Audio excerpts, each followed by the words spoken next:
First of all, good morning, everyone. Thank you all for coming. My name is Daniel Estulin. I'm the author of the international bestseller, The True Story of the Bilderberg Group and Shadow Masters. Just to answer your question, Representative Borghezio, Switzerland is, you went to Switzerland and you were assaulted by people in Switzerland, but Switzerland is not Europe. Switzerland is Switzerland. It's like going to the moon. It has nothing to do with Europe at all. The laws are different, the country is different, their philosophy is different.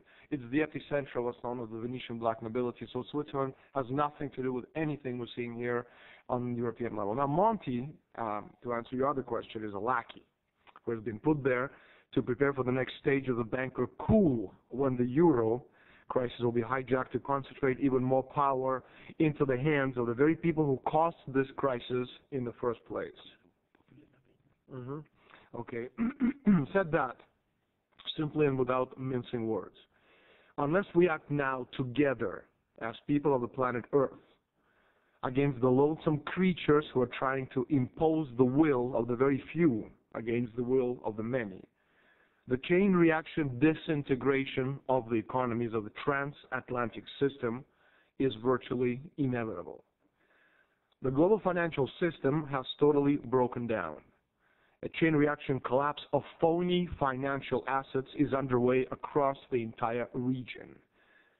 The entire transatlantic system is imploding under the weight of $1 to $2 quadrillion in speculative financial assets, which can never be paid no matter how many multi-trillion-dollar bailouts are imposed by the Obamas, the Blairs, the Camerons, or the Sarkozys.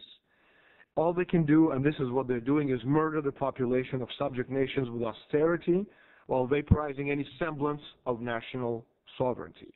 This, of course, has been predicted by a forecast by American physical economist Lyndon LaRouche quite some time ago. Now, the reason we're here today is obviously to talk about Bilderberg Group, Trilateral Commission, Goldman Sachs, and, of course, the European crisis and the euro. Now, this is a very different kind of war which we've faced before. This is an asymmetrical war in a sense that governments are not running this operation, but rather world corporations. I'll repeat this. This is an asymmetrical war. Governments are not controlling this. They have completely lost control, and you're seeing this on the world stage. It's a war, it's an operation run by world company corporations. In other words, what you're seeing right now is a government not run by corporations running the operation. Let me give an example, Italy. Now, we've seen a lot of Mario Monti on the covers of major newspapers and major magazines trying to give this unelected fool legitimacy. Now, Monti is a bastard child of Fondi financial interests. Not only is Monti a former European commissioner, but he's also an international advisor to Goldman Sachs, one of the biggest and most powerful corporations on Wall Street, as well as European chairman of David Rockefeller's Trilateral Commission, and also leading member of the Bilderberg Group.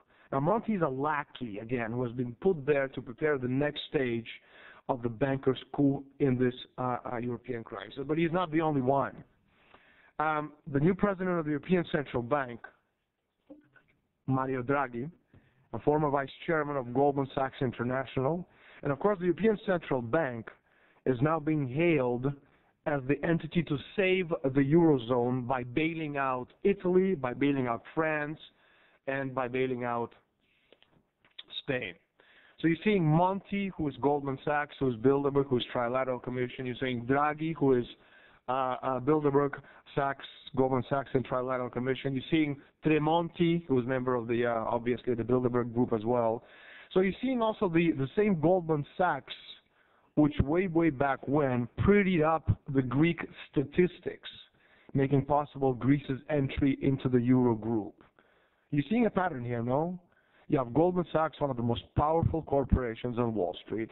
This is what's called the World Company Limited. It's not about one world government. It's not about an all-seeing eye.